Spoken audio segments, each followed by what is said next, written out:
Hey guys, welcome back to KKgamedev Tamil. இந்த வீடியோவில் நம்ம பிளேயரை ஃபாலோ பண்ணுற மாதிரி எப்படி ஒரு கேமரா க்ரியேட் பண்ணுறதுன்னு தான் பார்க்க போகிறோம். ஓகே கைஸ், டைம் வேஸ்ட் பண்ணாமல் வீடியோக்குள்ளே போயிடலாம். யூனிட்டியில் பார்த்தீங்கன்னா நான் பிளேயர்னு ஒரு கேம் ஆப்ஜெக்ட் ஆட் பண்ணி அதுக்கு வந்து பிளேயர் கண்ட்ரோல் ஸ்கிரிப்ட் ஆட் பண்ணிட்டேன். அப்புறம் சில பிளாட்ஃபார்ம்ஸ்லாம் ப்ளேஸ் பண்ணியிருக்கேன். பிளேயரால் அந்த பிளாட்ஃபார்ம்ஸ் மேலெலாம் ஜம்ப் பண்ண முடியும். இப்போ வந்து நான் ப்ளே பண்ணி காட்டுறேன். பிளேயரால் லெஃப்ட் அண்ட் ரைட் சைடு வந்து மூவ் பண்ண முடியும், அப்புறம் ஜம்ப் பண்ண முடியும். இந்த பிளேயர் கண்ட்ரோலர் எப்படி கிரியேட் பண்ணுறதுன்னு நம்ம சேனல்லே வீடியோ போட்டிருக்கோம். நீங்கள் இன்னும் அந்த வீடியோ பார்க்கலாம், மேலே ஐ பட்டனை தரேன். இப்போது கேமராவை எப்படி பிளேயரை ஃபாலோ பண்ணுற மாதிரி கிரியேட் பண்ணுறதுன்னு தான் பார்க்க போகிறோம்.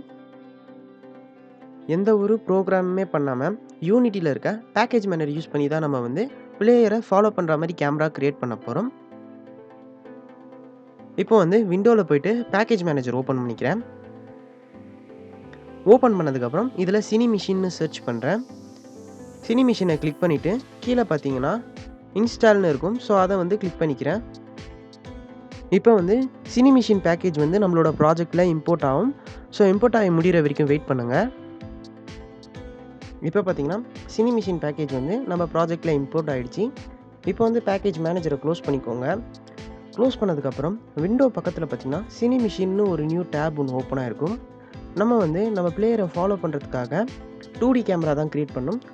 அதனால் க்ரியேட் 2D கேமரான்னு இருக்குல்ல, அதை வந்து கிளிக் பண்ணிக்கோங்க. நம்ம ஹைராக்கியில் பார்த்தீங்கன்னா புதுசாக ஒரு கேம் ஆப்ஜெக்ட் க்ரியேட் ஆகிருக்கும் சினிமிஷின் காம்போனண்ட்டோட. இது என்ன பண்ணணும்னு பார்த்தீங்கன்னா நம்ம கரண்ட் கேமரா இருக்குல்ல, நம்ம கரண்ட் கேமராவில் இருக்க எல்லா காம்போனன்ட்ஸையும் அப்படியே இது காப்பி பண்ணியிருக்கோம். ஸோ கரண்ட் கேமராவை ஒரு விர்ச்சுவல் கேமராவாக இது வந்து க்ரியேட் பண்ணிவிடும். தென் பிளேயர் கேம் ஆப்ஜெக்டை வந்து செலக்ட் பண்ணி ஃபாலோன்னு இருக்குல்ல, அதில் வந்து ட்ராக் பண்ணி ட்ராப் பண்ணிக்கோங்க. கேம் விண்டோ கைட் அப்படின்னு இருக்குல்ல, அதை வந்து டிக் பண்ணிக்கோங்க. ஸோ இப்போது கேமில் பார்த்தீங்கன்னா நம்மளுக்கு ஒரு விண்டோ கைட் மாதிரி ஓப்பன் ஆகிருக்கும். அடுத்து நம்மளுக்கு தேவையான முக்கியமான செட்டிங்ஸ்லாம் பாடியில் தான் இருக்கும். ஸோ பாடியை வந்து ஓப்பன் பண்ணிக்கோங்க க்ளோஸில் இருந்துச்சுன்னா. ஃபஸ்ட்டு 2 முக்கியமான செட்டிங்ஸ் வந்து screen X and screen Y. இது என்ன பண்ணணும்னு பார்த்தீங்கன்னா ஸ்க்ரீன் எக்ஸ் வந்து left and right side move பண்ணும், ஒய் வந்து அப் அண்ட் டவுன் சைடு வந்து மூவ் பண்ணும். ஸோ நீங்கள் கேமரா எங்கே ப்ளேஸ் பண்ணணும்னு நினைக்கிறீங்களோ அதுக்கேற்ற மாதிரி சேஞ்ச் பண்ணிக்கலாம். அடுத்து நம்ம பார்க்க போகிற செட்டிங்ஸ் என்னென்னா டெட் ஜோன். இந்த டெட் ஜோன் வந்து என்ன பண்ணணும்னு பார்த்தீங்கன்னா பிளேயரை சுற்றி ஒரு குறிப்பிட்ட டிஸ்டன்ஸ் வந்து ஓப்பன் ஆகும். இது எதுக்குன்னு பார்த்தீங்கன்னா பிளேயர் வந்து கொஞ்சோண்டு நவுந்தா கூட கேமரா வந்து ஃபாலோ ஆகும். இந்த டெட் ஜோன் ஆட் பண்ணியிருக்கனால நம்ம டெட் ஜோன் வரைக்கும் மூவ் பண்ணோம்னா கேமரா வந்து பிளேயரை ஃபாலோ பண்ணாது. அதுக்கு தான் வந்து இந்த டெட் ஜோன். இப்போ நான் ப்ளே பண்ணி காட்டுறேன் பாருங்கள். டெட் ஜோன் எவ்வளோ இருக்கோ அவ்வளோ தூரம் பிளேயரால் கேமரா ஃபாலோ பண்ணாமல் மூவ் பண்ண முடியும். அடுத்து நம்ம பார்க்க போகிற செட்டிங்ஸ் என்னென்னு பார்த்தீங்கன்னா எக்ஸ் டேம்பிங், ஒய் டேம்பிங். இந்த எக்ஸ் டேம்பிங், ஒய் டேம்பிங் எதுக்குன்னு பார்த்தீங்கன்னா இது எவ்வளோ அதிகமாக வைக்கிறோமோ அவ்வளோ பொறுமையாக வந்து நம்ம கேமரா பிளேயரை ஃபாலோ பண்ணும். இப்போ பாருங்கள், இது அதிகமாக வச்சுட்டு ப்ளே பண்ணி காட்டுறேன். இது வந்து எவ்வளோ கம்மியாக வைக்கிறீங்களோ கேமரா வந்து அவ்வளோ ரெஸ்பான்சிவாக இருக்கும்.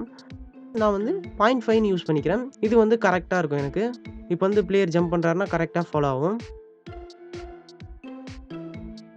X damping and Y damping எதுக்குன்னு பார்த்தீங்கன்னா கேமரா வந்து பிளேயரை அதிகமாக வச்சிங்கன்னா பொறுமையாக ஃபாலோ பண்ணும், கம்மியாக வச்சிங்கன்னா வேகமாக ஃபாலோ பண்ணும்.